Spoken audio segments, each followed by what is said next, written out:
बिस्मिल्लाहिर्रहमानिर्रहीम। अस्सलाम वालेकुम नाजरीन, आप देख रहे हैं सच डिजिटल और मेरे साथ मौजूद हैं senior anchor person Faisal Adris Bhatt साहब। नाजरीन कराम, आज बड़ा अहम टॉपिक आपके साथ शेयर करना है। कल वाले व्लॉग में आपने देखा कि अफगानिस्तान और पाकिस्तान के मुज़ाकरात के हवाले से हमने आपको बताया था कि जो टीमें हैं वो एयरपोर्ट की तरफ रवाना हो गई थी और फिर दोबारा उनको, क्योंकि वो व्लॉग चल चुका था, तो व्लॉग चलने के बाद एयरपोर्ट से मुज़ाकराती टीमों को वापस बुलाया गया तुर्क हुकूमत की दरख्वास्त पर। और फिर कल रात को एक बड़ी अहम खबर आई और उसमें अफ़गानिस्तान और पाकिस्तान के दरमियान जो है वो कतर ने और तुर्किया ने बड़ा एक अहम किरदार अदा किया है। और वहाँ पर अब जो है वो मुज़ाकरात जो है वो किसी हतमी नतीजे तक पहुँचे हैं और 6 नवंबर को ये मुज़ाकरात दोबारा होंगे। फ़िलहाल पाकिस्तान और अफगानिस्तान के दरमियान सीज़ फायर होगा। तो इंडिया ने जो है वो बड़े बगारती का मुजाहरा किया है और नीचपन का ये आखिरी मुजाहरा है इंडियन हुकूमत की जानिब से कि और फिर अफगानिस्तान में जो तालिबान हुकूमत है उनका भी जो नीचपन था वो भी सारी दुनिया ने देखा कि जो इंडियन एयरफोर्स है उन्होंने कल वहाँ पर मशक़ें की और 4-5 पंजाबी कहते हैं ना ज़्यादा नु इंज लैके ते उड़ाया है अफगानिस्तान की हदूद में। तो ये सारा सिनेरियो तो एक तरफ है, लेकिन दूसरी जानिब अब इंडिया ने एक और नोटम जो है वो बहरिया के हवाले से इशू कर दिया है। पाकिस्तान की समंदरी हदूद तक ये नोटम जो है वो जारी रहेगा, यानी कि कल 1 नवंबर से लेकर और कोई 8 नवंबर तक। तो इंडिया की जो मशक़ें हैं वो मुसलसल चलती जा रही हैं और ये भी इतला आई है कि मशक़ों के दौरान कुछ एक नाखुशगवार वाक़या भी हुआ जिसमें इंडियन फ़ौजी मारे गए और इंडिया को वहाँ पे काफ़ी नुकसान हुआ, यानी कि आप ही मार देते उन्होंने अपने बंदे। तो नरेंद्र सिंह मोदी ने आज फिर धमकी लगाई है, कौम से खिताब किया है। तो भट्ट साहब मेरे साथ यहाँ पे मौजूद हैं, फैसल अदरीस भट्ट साहब। अस्सलाम वालेकुम भट्ट साहब। वालेकुम सलाम। भट्ट साहब, हालात आपके सामने हैं, इंडिया जुर्रत कर रहा है लेकिन वो हौसला नहीं कर पा रहा कि कैसे हमने कंट्रोल करना है।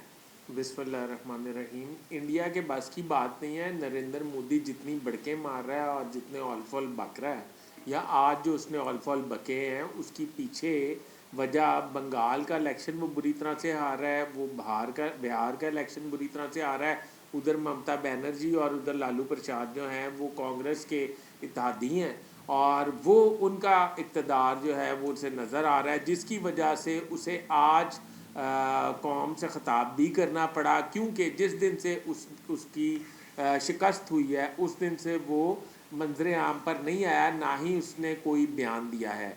अहम बात यह है कि सदर ट्रंप जिस भी इवेंट में शिरकत करते हैं वहाँ नरेंद्र मोदी भी इनवाइटेड होता है, पर नरेंद्र मोदी वहाँ पे नहीं जाता। उसकी वजह यह है कि डोनाल्ड ट्रंप का उसको पता कि आपसे पकड़ के तो मीडिया के सामने करके कहेंगे कि तुमने मेरे से क्या बात की थी कि मुझे माफ़ी दिला दो पाकिस्तान से, तो मैंने तुम्हें कहा कश्मीर का मसला भी सेटल करो, तो तुमने कहा मैं कश्मीर का सेटल करूँगा और अब तुम मुकर रहे हो। तो ये सूरत हाल है। इसमें मेरा नहीं ख्याल कि वो हमला करने की पोजीशन में है या हमला कर सकता है। अच्छा भट्ट साहब, ये सारी चीज़ें चल रही हैं, इंडियन जो फ़ज़ाइया है वो उसकी मूवमेंट बहुत ज़्यादा नज़र आ रही है और आप देखेंगे पाकिस्तान बिल्कुल पुरसकून बड़े ऐसे प्यार मोहब्बत से बैठा हुआ है और जैसे ही इंडिया ने कोई हरकत करनी है तो इंडिया को पता भी नहीं चलना कि कित्थों कित्थों बम जड़े ना हो, दिल्ली, आगरा, फिर राजस्थान, फिर पता नहीं कितने बंबे, पता नहीं फिर कित्थे कित्थे बजने ने। ते तुसी ਇਹ ਦੱਸੋ ਮੈਨੂੰ, ਪੰਜਾਬੀ ਦੇ ਵਿੱਚ ਸਿੱਖਾਂ ਦਾ ਬੜਾ ਰੋਲ ਹੈ ਤੇ ਸਿੱਖ ਜਿਹੜੇ ਨੇ ਨਾ ਉਹਨੇ ਕਿਹਾ कि भाई तुसी हर बारी जंग साढ़े पास ही लवाते हो, जरा थोड़ा आगे पीछे भी हो जाओ। तो मेरे ख्याल में अब सिखों के प्रेशर के बायस ये राजस्थान इससे आगे बम्बे तक जो है ना ये चीज़ों को लेके मेरी इतलात ये हैं कि सिख कम्युनिटी जो है वो पाकिस्तान का साथ दे रही है, वो इंडिया के ख़िलाफ़ है, नरेंद्र मोदी के ख़िलाफ़ है और खालिस्तान का जो उनका राइट है उसके लिए वो दुनिया में आवाज़ बुलंद कर रहे हैं। नंबर 1। नंबर 2 कि मुझे ये लगता है कि नरेंद्र मोदी जो फ़ज़ाइया का और ये सारा कुछ कर रहे हैं, मैंने आपको पिछले व्लॉग में भी बताया था कि 47 से ज़्यादा टारगेट हैं जो हमारी एयरफोर्स ने फ़िक्स कर रखे हैं इंडिया के हवाले से اور اگر ایک بٹن دبانے کے بعد 47 ٹارگٹ جو ہے اپنی منزلوں کی اور طرف سنا ہے روانہ ہوں گے. وہ پاکستان نے ایک بڑا اہم بمب بنایا ہے نصر. وہ جب جاتا ہے اگر یہ پوری پلاٹون پورا بھارت بھی لے آئے بارڈر پہ تو وہ بمب ایک ہی کافی ہے ان کے لیے نصر, اور وہ ایسے پھیل جاتا ہے اور پھر اڑو دیتا ہے سارے فوجی. ہاں جی, تو اس لیے آپ کو پرسکون لگ رہا ہے نا پاکستان کی فضائیہ, اور نریندر مودی اضطراب کا شکار لگ رہا ہے. تو نریندر مودی صاحب آپ تیاری کریں, آپ آئیں, آپ قدم بڑھائیں, آپ جے جے شری رام بولیں, اور آپ بھگوان کریں, آپ کرشنا کریں, آپ تشریف لائیں, پھر دیکھیں جرت کریں کہ آپ کے ساتھ ہم کرتے کیا ہیں. آپ یہ جو بار بار کبھی ادھر سے نوٹم شروع کر دیا, کبھی ادھر نوٹم شروع کر دیتا, بس ہم تمہارے نوٹموں سے یہ ڈرنے والے نہیں, ہم تم سے زیادہ طاقت میں آئیں گے انشاءاللہ. بٹ صاحب انشاءاللہ. اب ان کو یہ بتا دیں جو آج انہوں نے تقریر کی ہے یہ, اور جو ڈونلڈ ٹرمپ کی تقریریں آ جاتی ہیں, اس کو کور کرنے کے لیے مودی صاحب اب کیا کیا تماشا کریں گے؟ میرا یہ خیال ہے کہ نریندر مودی کو ہوش کے ناخن لینے چاہیے, اور انڈیا کی عوام کو جو ہے پاکستان کے غصے سے محفوظ رکھنا چاہیے, کیونکہ آخر کار نقصان عوام کا ہونا ہے, اور نریندر مودی نے تو بھاگ جانا ہے انڈیا چھوڑ کے, اور اس کی پوری کابینہ نے بھی بھاگ جانا ہے, اور اس کی ٹاپ لیڈرشپ جو ہے انہوں سر چھپانے کے لیے جگہ بھی نہیں ملنی کہ انہوں نے کہاں سر چھپانا ہے اپنا جا کے.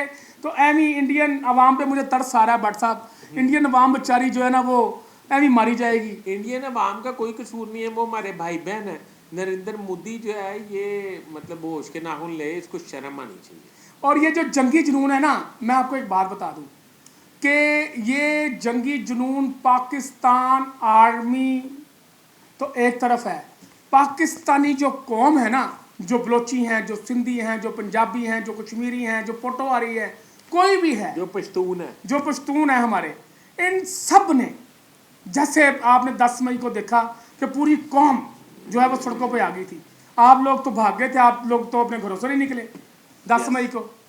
بٹ صاحب تے تہاڈا او حال ہونا ہے. اس لیے جو میری یہ گزارش ہے بٹ صاحب, آپ کی بھی جانب سے یہ گزارش ہونی چاہیے انڈین عوام کو کہ کوئی خوف خدا کرو, ایویں دھوکھے چ نہ مارے جانا. تہاڈے نال اینی پیڑی ہونی ہے پاکستان کی آرمی, پاکستان کے فیلڈ مارشل, پاکستان کے وزیر اعظم, پاکستان کی عوام, ان کے 40,000 اختلاف ہوتے ہیں آپس میں, لیکن بٹ صاحب یہ ہوتے اکٹھے ہیں. انڈیا کی بات آئے تو سارے اکٹھے ہیں, تمام سیاسی پارٹیاں اکٹھی ہیں, اور تمام عوام جو ہے فوج کے پیچھے سیسا پلائی دیوار بن کے کھڑے ہیں. اور پھر انڈیا کو پتہ نہیں کہاں سے مار پڑنی ہے, یہ آنے والا وقت بتائے گا. ناظرین, تو ہم سب تیار ہیں, پاکستانی قوم بھی تیار ہے, پاکستان کا میڈیا بھی تیار ہے, پاکستان کی آرمی بھی تیار ہے, پاکستان کے میزائل بھی تیار ہیں تم لوگوں کو جواب دینے کے لیے.